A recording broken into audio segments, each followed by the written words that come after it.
For decades, Marie Osmond lived in America's living rooms as a symbol of reassurance.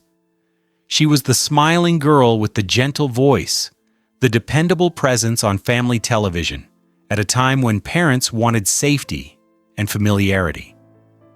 Her image felt untouched by the chaos often associated with fame, yet what audiences saw was only a carefully preserved surface.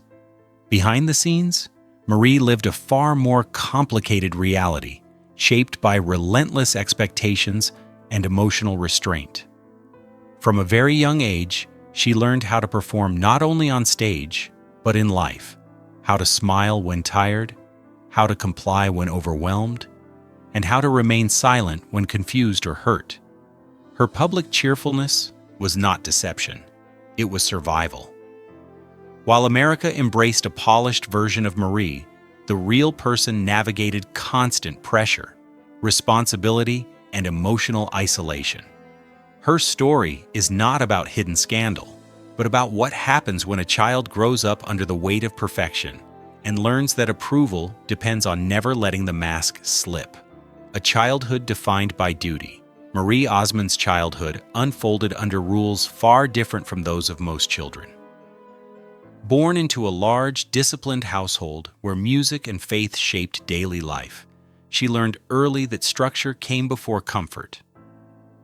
Being the only daughter among 9 siblings made her both cherished and scrutinized. Talent was encouraged, but expectations were firm. By the time she could fully understand what performance meant, she was already expected to deliver it. Rehearsals replaced free afternoons, and schedules replaced spontaneity. In that environment, success was praised while vulnerability quietly disappeared. No one intentionally took her childhood away, yet it slipped through the cracks of responsibility and routine. She learned to equate love with achievement and rest with guilt. Mistakes felt heavy, not because they were punished, but because they disrupted the harmony everyone relied on.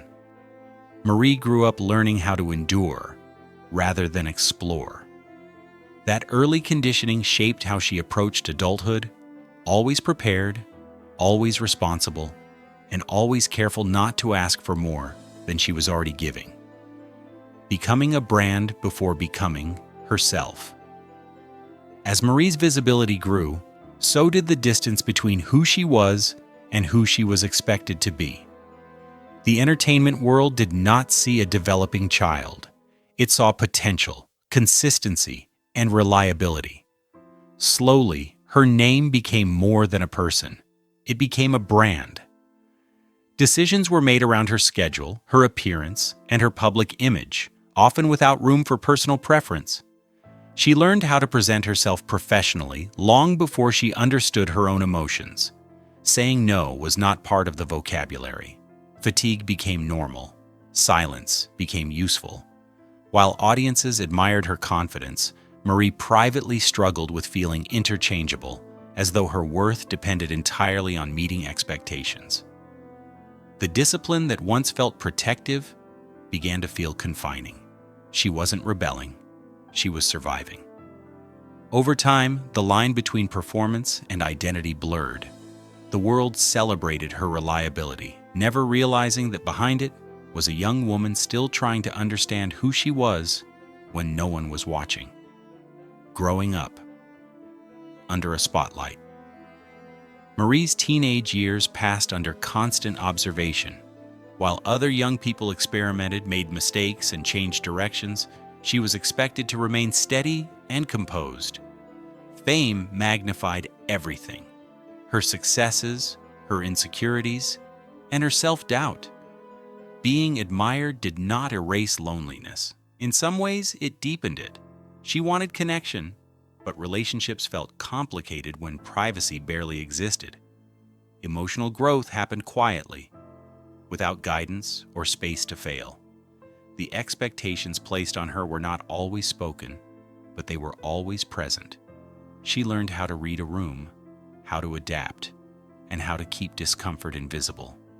Love, when it appeared, felt hopeful but fragile. She often found herself drawn to people who understood pressure, yet those relationships carried their own weight. Through it all, Marie maintained the image audiences expected, even as she privately questioned where performance ended and real life began. The spotlight gave her success, but it also postponed self-discovery, the pressure to stay perfect. As Marie matured, the standards placed on her did not soften. They narrowed. Expectations shifted from talent to appearance, from performance to perfection. Comments about weight and presentation became routine, framed as professional advice rather than personal judgment. Over time, that pressure took root internally. Control over her body became a way to regain control over her life. What began as compliance slowly turned into struggle. She pushed herself beyond reason, believing discipline was strength and exhaustion was weakness. Even when her health faltered, she felt compelled to keep going. This was not about vanity. It was about fear of being replaced, forgotten, or dismissed. In an environment where approval felt conditional, self-criticism flourished. Marie later spoke openly about this period not to assign blame, but to describe how easily self-worth can become entangled with unrealistic standards. Her experience reflects a broader issue many women face when success comes with the unspoken requirement to remain flawless at any cost. Seeking normalcy through family, marriage, and motherhood represented hope for something different. Away from constant production schedules, Marie believed she might finally build a life defined by choice rather than obligation. Family offered grounding, purpose, and a sense of belonging she had long craved. Yet stepping into that role did not erase the emotional patterns shaped by years of pressure. Responsibility followed her, even at home. She pushed herself to meet expectations she placed on herself, striving to be present, capable, and strong at all times. When exhaustion and emotional overwhelm surfaced, she struggled to understand them. Like many women, she discovered that love alone does not automatically heal long-standing wounds. Motherhood brought joy, but it also surfaced vulnerability she had learned to suppress, acknowledging that difficulty felt unfamiliar and frightening. Over time, Marie began to understand that needing help did not mean failure. It meant being human. That realization would later shape how openly she spoke about mental and emotional health. When the public image cracked. At one point, Marie's private struggles became public speculation. Headlines simplified complex experiences into rumors and assumptions. Rather than retreating into silence, she chose honesty. She clarified misconceptions and spoke openly about emotional health, exhaustion, and the importance of proper care. That decision changed how many people viewed her, not as a flawless figure, but as a real person navigating challenges familiar to countless families. Her openness resonated deeply, especially with women who felt unseen in their own struggles. Marie did not present herself as cured or enlightened. She spoke as someone still learning. That vulnerability became one of her most meaningful contributions. Instead of reinforcing the illusion of perfection, she helped normalize conversations that had long been pushed aside.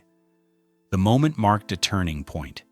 She stopped trying to protect an image and began protecting her well-being. In doing so, she offered something far more powerful than reassurance. She offered recognition, loss, grief, and reevaluation. Later in life, Marie experienced a loss that permanently reshaped her understanding of strength. Grief slowed everything. It stripped away urgency and replaced it with reflection. Fame, schedules, and expectations faded in importance. What remained was family, memory, and the need for gentleness. During this period, she stepped back from constant visibility and allowed herself to heal privately. There were no quick recoveries or public declarations of closure. Instead, there was time, quiet, imperfect, necessary time. She learned that grief does not ask permission and does not follow rules. It changes priorities and softens ambition. Marie began to live more intentionally, choosing presence over productivity. Her return to familiar places and relationships was not about nostalgia, but about stability. Healing, she discovered, was not about forgetting pain, but learning how to live alongside it. That chapter of her life deepened her compassion and reshaped her purpose. A legacy rooted in honesty. Today, Marie Osmond's impact extends far beyond entertainment. Her willingness to speak openly about emotional health, pressure, and resilience has given her voice new meaning. She does not present herself as a symbol of triumph, but as someone who stayed. Her story resonates because it is incomplete, ongoing, and real. By choosing honesty over silence, she helped create space for conversations once considered uncomfortable or inappropriate. Her legacy is not about perfection or endurance. It is about permission. Permission to struggle, to ask for help, and to redefine success on personal terms. Marie's life reminds us that survival does not always look dramatic. Sometimes it looks like choosing truth, setting boundaries, and allowing softness where strength once ruled. The girl who once felt defined by expectation grew into a woman who redefined herself through authenticity. And in doing so, she offered others the courage to do the same.